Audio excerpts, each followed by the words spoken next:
દિરોડ પ્રાથમિક આરોગ્ય કેન્દ્ર ખાતેના રક્તદાન કેમ્પમાં 75 યુનિટ રક્ત એકત્રિત કરાયું હતું. સાબરકાંઠા જિલ્લામાં મુખ્ય જિલ્લા આરોગ્ય અધિકારીના માર્ગદર્શનમાં હિંમતનગર તાલુકાના દિરોડ પ્રાથમિક આરોગ્ય કેન્દ્ર ખાતે GMERS બ્લડ બેંક હિંમતનગરમાં સહયોગથી રક્તદાન કેમ્પ યોજવામાં આવ્યો હતો. આ રક્તદાન કેમ્પમાં 75 બોટલ રક્ત એકત્રિત કરવામાં આવ્યું હતું. ગ્રામ્ય વિસ્તારમાં જુદા જુદા ગામોમાં રક્તદાન કેમ્પના આયોજનથી રક્તદાન માટે યુવક યુવતીઓનો અનેરો ઉત્સાહ જોવા મળી રહ્યો છે. રક્તદાન માટે આરોગ્ય કેન્દ્રના અધિકારી કર્મચારી દ્વારા સતત પ્રચાર પ્રસારથી રક્તદાન કાર્યક્રમને ખૂબ જ સારો પ્રતિસાદ મળી રહ્યો છે. અતિ જોખમી સગર્ભા માતાઓ, નવજાત શિશુઓ, કેન્સર, થેલેસેમિયાના જરૂરતમંદ દર્દીઓને હિંમતનગર સિવિલ હોસ્પિટલ ખાતે તાત્કાલિક પૂરતું લોહી મળી રહે તેવા ઉમદા આશયથી આ કેમ્પોનું આયોજન કરવામાં આવી રહ્યું છે. આ કેમ્પમાં 68 પુરુષ અને 7 મહિલાઓએ રક્તદાન કર્યું હતું. સૌગઢના 52 વર્ષના ઇમરાનભાઈ ગુલામભાઈ અથાનિયાએ દિરોડ ખાતે 101મી વાર રક્તદાન કરી સર્વ માટે પ્રેરણારૂપ બન્યા હતા. આબિદ બુરા સાથે નંદિની જોશી, સિટી ન્યૂઝ, હિંમતનગર.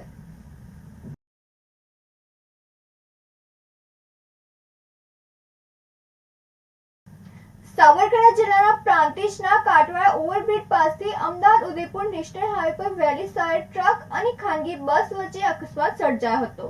અકસ્માતમાં ખાનગી બસમાં સવાર 2 ના મોત નીપજ્યા હતા અને 7 ને ઈજા પહોંચી હતી. પ્રાંતિજ પોલીસને અકસ્માતની જાણ કરાતા પોલીસ કાફલા સાથે દુર્ઘટના સ્થળે આવી તપાસ શરૂ કરી હતી, જેમાં અમદાવાદ ઉદયપુર નેશનલ હાઈવે પર ટ્રાફિક પોલીસ ઘટના સ્થળે પહોંચી હતી. હિંમતનગર અને પ્રાંતિજ ફાયર વિભાગની ટીમ ઘટના સ્થળે પહોંચી ગઈ હતી અને 108 ને 4 એમ્બ્યુલન્સ પણ ઘટના સ્થળ પર પહોંચી ગઈ હતી. બસમાં ફસાયેલ 2 મૃતદેહો બહાર કાઢવામાં આવ્યા હતા. 1 કલાકની જહેમત બાદ ગાડીના પતરા કાપી મૃતદેહો બહાર કઢાયા હતા. મૃતદેહોને પોસ્ટમોર્ટમ માટે નજીકની હોસ્પિટલમાં ખસેડવામાં આવ્યો છે. સાથે ગંભીર રીતે ઈજાગ્રસ્ત થયેલા લોકોને તાત્કાલિક સારવાર અર્થે હિંમતનગર ખસેડવામાં આવ્યા હતા. મૃતકોના પરિવારને દુર્ઘટનાની જાણ કરી દેવામાં આવી હોવાની માહિતી પ્રાપ્ત થઈ હતી. પોલીસે ઘટના સ્થળે પહોંચી ગુનો નોંધી વધુ તપાસ હાથ ધરી હતી. આબિદ બુરા સાથે Nandini Joshi, city news, Himmatnagar. Sabarkantha Aravalli rail વિકાસ સમિતિના અગ્રણીઓ દ્વારા સાંસદ શોભનાબેન બારૈયાને આવેદનપત્ર અપાયું હતું. વર્ષોથી રેલ સેવાના ક્ષેત્રે પછાત રહેલા સાબરકાંઠા અને અરવલ્લીના મુંબઈ અને મહારાષ્ટ્રના અન્ય ભાગોમાં રહેતા હજારો રેલ પ્રવાસીઓ માટે વર્ષ 2004 થી વિવિધ સમાજોના અગ્રણીઓ અને સંસ્થાઓની બનેલી સાબરકાંઠા રેલ વિકાસ સમિતિ દ્વારા રેલવેના વિકાસ માટેની સમિતિનું ગઠન કરી રેલ વિકાસના કાર્યો માટે પ્રયત્નો શરૂ કર્યા. સૌથી વધારે સમિતિ વેસ્ટર્ન રેલવેની ZRUCCની કમિટીના સભ્ય તરીકે સેવા આપનાર અને સાબરકાંઠા તથા ત્યારબાદ નવા રચાયેલા અરવલ્લી જિલ્લાની સાબરકાંઠા અરવલ્લી રેલ વિકાસ સમિતિના સ્થાપક પ્રમુખ પ્રફુલ્લ ઉપાધ્યાયના સતત અને અવિરત પ્રયત્નો થકી 2008-9ના બજેટમાં તત્કાલીન રેલવે રાજ્યમંત્રી નારાયણભાઈ રાઠવા દ્વારા રેલ બજેટમાં અમદાવાદ ઉદયપુર ગેજ કન્વર્ઝનને માન્યતા આપવામાં આવેલી.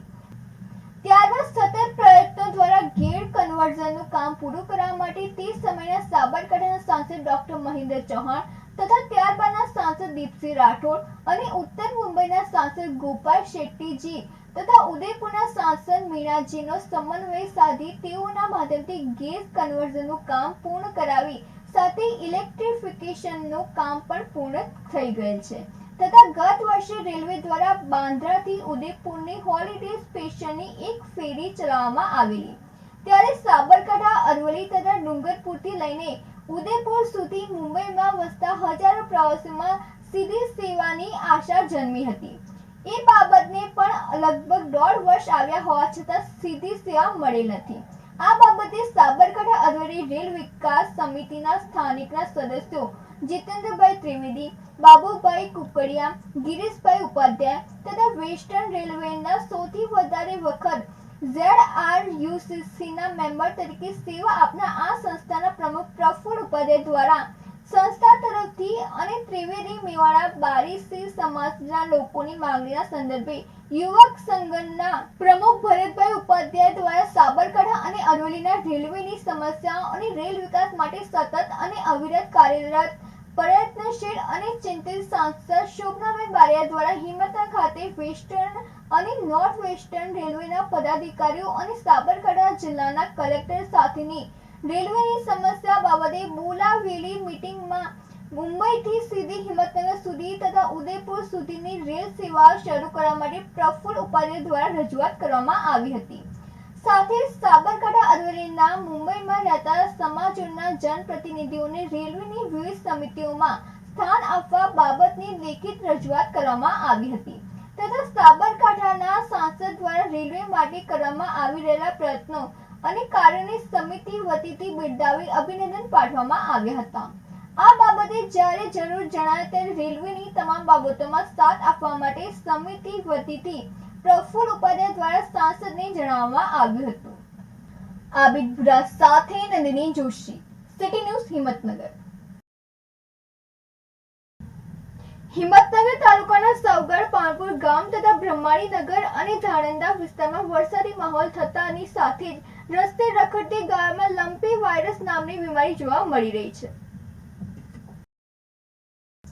હિંમતનગર આસપાસના અમુક વિસ્તારમાં ગાયોમાં શરીર પર મોટા ફોલ્લા પડી ફૂટી જતા હોય તેવી લંપી વાયરસ નામની બીમારીનો પ્રકોપ જોવા મળ્યો હતો.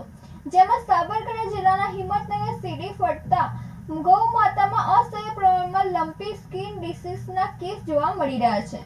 પરંતુ સાબરકાંઠા પશુપાલન ખાતાએ જલ્દીથી જાગીને જેને નથી થયા તેમને વેક્સિનેશન કરવાની જરૂર છે અને જેને થયા છે તેમને એક જગ્યાએ રાખી પ્રોપર ટ્રીટમેન્ટ કરાવવા માટે જીવદયા પ્રેમીઓમાં માંગ ઉઠી છે.